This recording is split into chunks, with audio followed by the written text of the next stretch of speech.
Yes! Ang husay kumanta. Jen Panotes. Ito palang si Jen ay single mom. Yes, I have Yes 3 po. kids. Hindi ba mahirap? May 3 kang anak, tapos single mom. At some point, medyo mahirap din. Pero ilan na yung, ilan na agwat nila ng mga anak mo? Mga age Yung nila? eldest ko is 14, Oh, malaki na. 9, and 6. Okay. Anong pinaka-challenging ng isang single mom? Pinaka-challenging part bilang single mom is yung pagsasabayin mo magtrabaho at asikasuhin yung anak mo at the same time. Yan, good luck sa iyo, Jen. Ano kayong masasabi ng ating mga inampalana? If I may, ikaw ba ay professional singer? Yes po. Ay, okay. So, ang ganda ng version na ginamit mo, okay? Usually kasi kapag medyo hindi yun yung profession, yung mga ganitong klaseng version, mahirap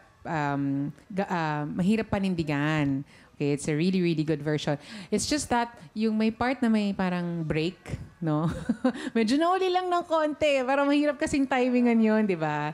Oo, yun. And I felt the first part, merong konting, medyo shaky lang. Yung vibrato lang, oo. Pero gustong-gusto ko yung timbre ng boses mo. Beautiful voice. It's a pretty voice. And it's rare that I hear that kind of voice. Thank you po.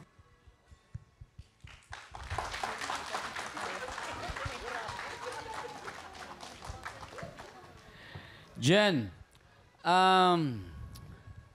yung quality ng boses mo bagay doon sa kanta. Okay?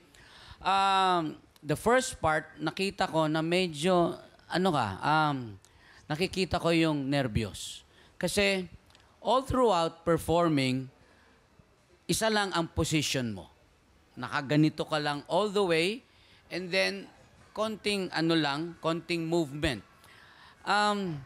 Being a singer, a professional singer, performing in different places, ine-expect ko na mas relax ka pa sana para mas maganda yung bitiw mo dito sa piyesang ito.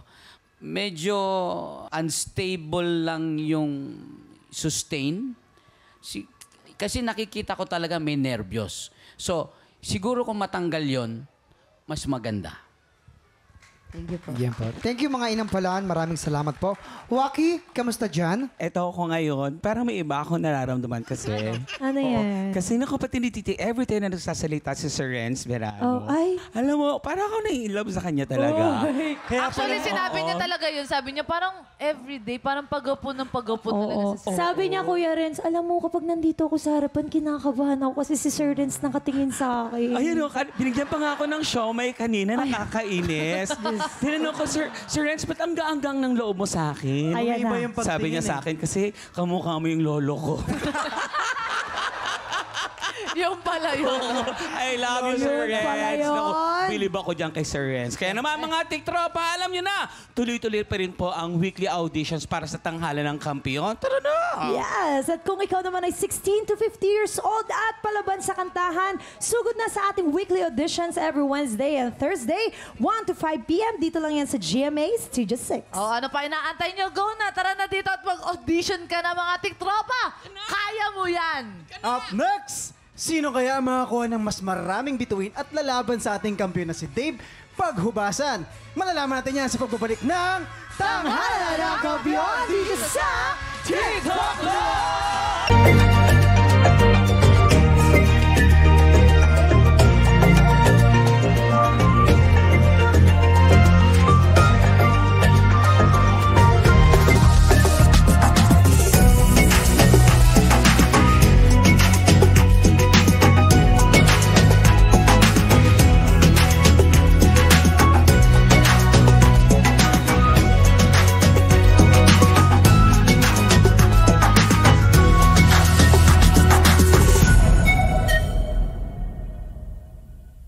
Tiktropa, pinanood mo hanggang sa dulo itong video na ito?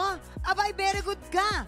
For more happy time, watch more TikTok Lock videos on our official social media pages and subscribe to GMA Network official YouTube channel.